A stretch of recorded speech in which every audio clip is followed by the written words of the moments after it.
दूध में डाले पार्ले जी बिस्किट और देखे कमाल। 1.25 लीटर दूध, 6 रुपए का बिस्किट। इससे बनाएंगे बहुत ही टेस्टी, बहुत ही अमेजिंग सी होली स्पेशल रेसिपी। होली में तो हर कोई इस रेसिपी को खाना पसंद करता है और ये इतनी सस्ते में हम इतनी महंगी वाली रेसिपी बनाएंगे ना कि आप देखकर दंग रह जाओगे। तो सबसे पहले हमें खौलते हुए दूध में बिस्किट को डालना है और इसे 5 से 6 मिनट तक हमें खौला लेना है, जिससे कि हमारा कम से कम 1 पाव दूध रिड्यूस हो जाए। मैंने यहाँ पर 1.25 लीटर फुल फैट दूध लिया है। तो यहाँ पर खौलाते हुए अभी 1 लीटर दूध बचा है। इसमें ऐड करेंगे हम 150 ग्राम चीनी। आप अपने स्वाद अनुसार जितना मीठा पसंद करते हो उतना डाल सकते हो। 1.5 चम्मच के लगभग में हम डालेंगे काजू और बादाम की कतरन। ऐड करना है हाफ चम्मच से थोड़ा कम इलायची पाउडर। इस रेसिपी में इलायची पाउडर थोड़ा ज़्यादा डलता है। इलायची पाउडर से ही इसका बहुत बढ़िया सा टेस्ट आता है। और जो हमने दूध को हल्का रिड्यूस कर लिया है उससे इसमें मावे वाला भी टेस्ट आएगा। और इस रेसिपी को हम बिस्किट से बना रहे हैं। यकीन मानिए ये जब बनेगी ना आपको पता ही नहीं चलने वाला कि इसे हमने बिस्किट से बनाया है। तो अभी इसे पूरा ठंडा होने के लिए हम छोड़ देंगे। तो यहाँ पर हमारा बिस्किट बहुत अच्छी तरह से ठंडा हो चुका है। अब इसका टेक्सचर आप देख सकते हो। तो अब हम क्या करेंगे, इसे डालेंगे मिक्सर के जार में और इसे हम हल्का सा पीस लेंगे। मतलब बहुत ज़्यादा नहीं पीसना है, सिर्फ 10-10 सेकेंड हम इसे चलाएंगे और हमारा ये रेडी हो जाएगा। तो यहाँ पर आप देखिए बिस्किट कितनी अच्छी तरह से दूध में फूल चुका है। तो यहाँ पर देखिए मैंने इसे पीस लिया है और आप इसका टेक्सचर देख सकते हो कितना बेहतरीन। तो मैं आपको दिखला देती हूँ, उठाकर भी देखिए कितना बेहतरीन, बिल्कुल रबड़ीदार हमारा ये तैयार हुआ है। लग रहा है कि हमने दूध नहीं रबड़ी ही रेडी की है। तो देखिए सारा मैंने पीस लिया है। तो इसे क्या करेंगे, फटाफट से हम आइसक्रीम वाले सांचे में डालेंगे, मतलब जिसमें हम कुल्फ़ी वगैरह जमाएं। तो ये बन रही है हमारी बहुत टेस्टी सी होली स्पेशल कुल्फ़ी। तो आप देख सकते हो इसका टेक्सचर, और बहुत कम खर्च में आप बहुत ढेर सारी कुल्फ़ी बना सकते हो अगर आप इस तरह से बनाओ तो यहाँ पर मैं सारे सांचे में इसे डाल लूँगी और जो एक्स्ट्रा है उसे हम गिलास में जमा लेंगे। तो कोई ज़रूरी नहीं है कि आपके पास सांचा है तो भी आप इस रेसिपी को बना सकते हो।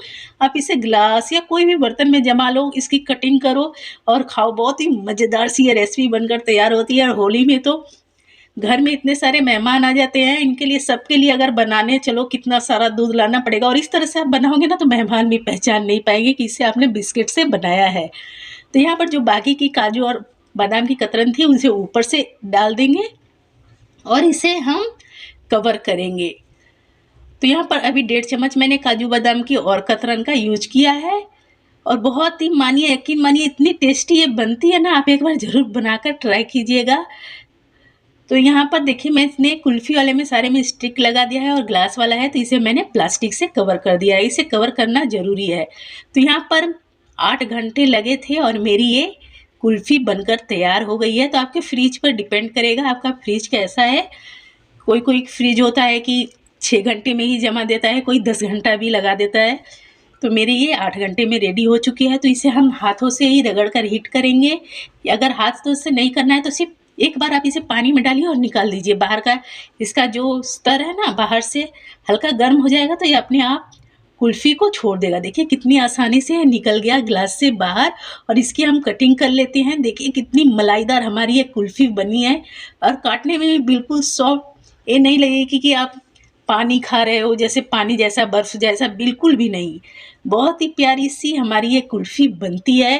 तो आप इस रेसिपी को ज़रूर ट्राई कीजिएगा। इस होली इस रेसिपी को यकीन मानिए आप एक बार ट्राई कर देखिएगा। आप पहचान ही नहीं पाओगे कि इसे आपने पार्ले जी बिस्किट से बनाया है। बहुत ही क्रीमी सी, बहुत ही टेस्टी सी कुल्फ़ी। और आप देख सकते हो कितनी सारी बनकर रेडी हुई है। और आप एक पीस खरीदने जाओ बाज़ार से तो कितनी महंगी मिलती है और आपको पता भी नहीं है बाज़ार में किस तरह से बनाया होता है। आप घर पर बनाओ, आपको पता है कि आपने इसमें क्या डाला है और कितनी प्यारी, कितनी टेस्टी ये बनी है। तो यहाँ पर मैंने सिर्फ काजू बादाम डाले हैं। आप चाहते हो तो और भी ड्राई फ्रूट्स, इसमें पिस्ता वगैरह भी ऐड कर सकते हो, डेसिकेटेड कोकोनट ऐड कर सकते हो। तो यहाँ पर देखिए मेरी सांचे वाली कुल्फ़ी भी कितनी बेहतरीन हुई है। तो यहाँ पर सारी कुल्फ़ी बनकर हो गई है तैयार। और इसका टेक्सचर आप देखिए, मैं काट कर आपको दिखला देती हूँ। बहुत ही बेहतरीन, बहुत ही टेस्टी सी हमारी ये मज़ेदार सी कुल्फ़ी बनी है। खाने में तो मुँह में घुल जाए इतनी टेस्टी है। आप एक खाओगे तो एक और लिए बिना रह ही नहीं पाओगे। तो अगर आपको मेरी ये सिंपल सी रेसिपी पसंद आई हो, बहुत कम खर्च में बहुत टेस्टी सी रेसिपी, तो प्लीज़ प्लीज़ मेरे चैनल को सब्सक्राइब कीजिएगा, लाइक कमेंट शेयर करना मत भूलिएगा। मैं ऐसे ही प्यारे प्यारे रेसिपीज़ लेकर आती